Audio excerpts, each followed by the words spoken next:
drink the cup that the Father has given me. Peter is not allowed to interfere with this cup, the hour that he started to live. Drinking this cup of suffering, interestingly, is spoken of in the Gethsemane scene in the other synoptic Gospels. So even though there's no agony, there's some parallels. Well, historically, it does seem certain that Judas did lead a group of temple authorities to arrest Jesus by night with great speed so as to avoid any riot. It's highly likely that someone cut off the servant of the high priest's ear during this arrest. And it's also highly likely that the early Christians had a tradition that before he died, Jesus struggled in prayer about his fate.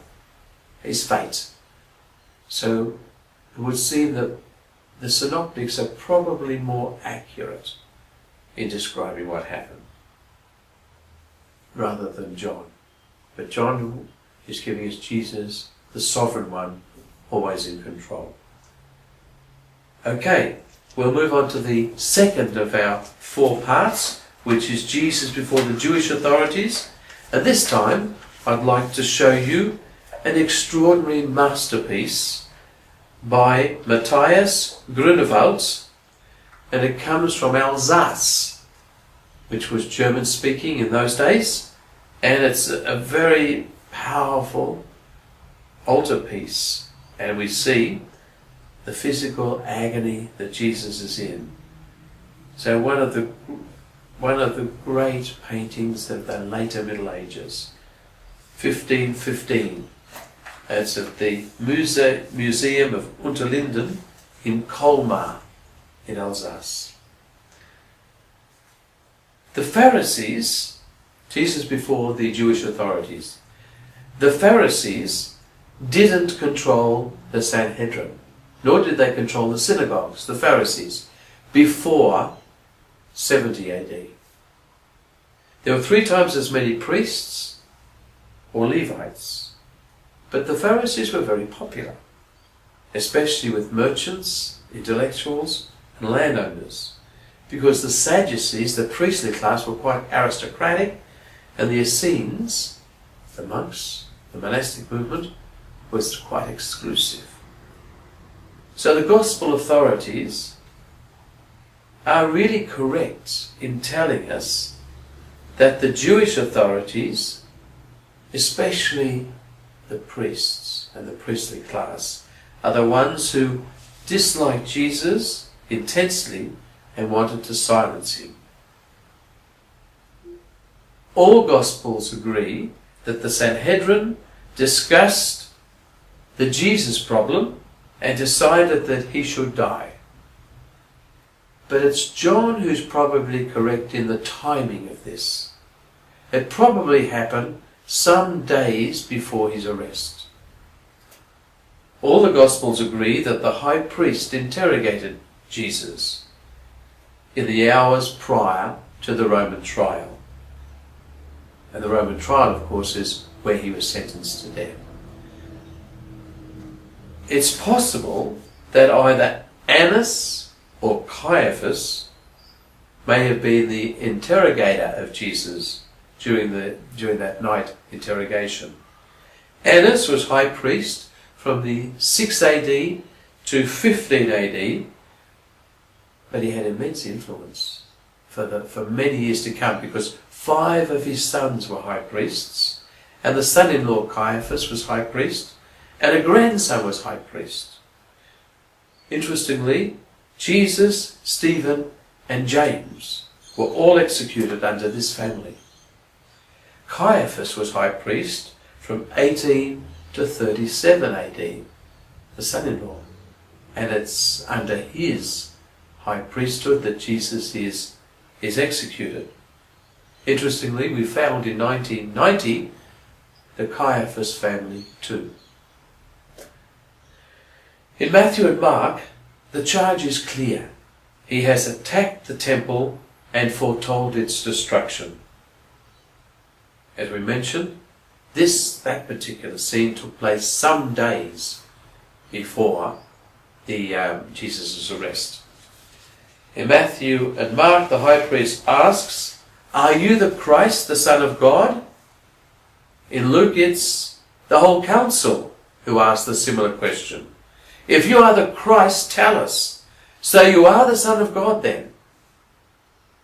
Messiah, Christ, Son of God. In John, we notice it's slightly different.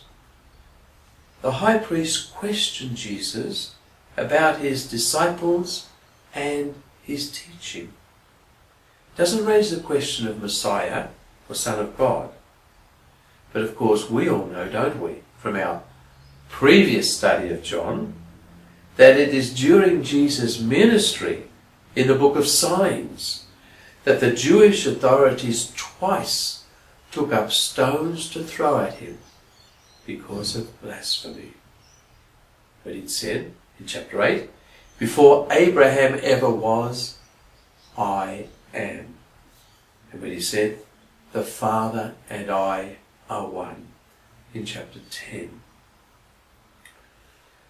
The evangelists knew that the Romans sentenced and crucified Jesus. They couldn't. But they clearly believed that the Jewish authorities were the driving force behind his death, not the Romans. The Jewish authorities wanted him out of the way because they believed he was guilty of blasphemy. Messiah, Son of God. The religious issue for them is clearly the decisive issue. All that Jesus stood for seemed to challenge what they thought was God's way of acting. Now it would seem that during the trial it may not have been spoken about as Messiah and Son of God. Certainly not Son of God. Possibly Messiah. But not Son of God. But certainly the key is to understand that the Jewish authorities thought of him as being a blasphemer. Okay, now into the scene a little bit more. All the Gospels agree that Peter followed Jesus into the aula, is the word. That could be the courtyard, it could be the palace of the high priest, while the Jewish interrogation is going on. In John, in some way, Peter's denial is the gravest because he says, "I'm not a disciple." Twice. In John, there are two disciples there, Peter and the beloved disciple. Simon Peter with another disciple followed Jesus. Simon Peter and the beloved disciple followed Jesus.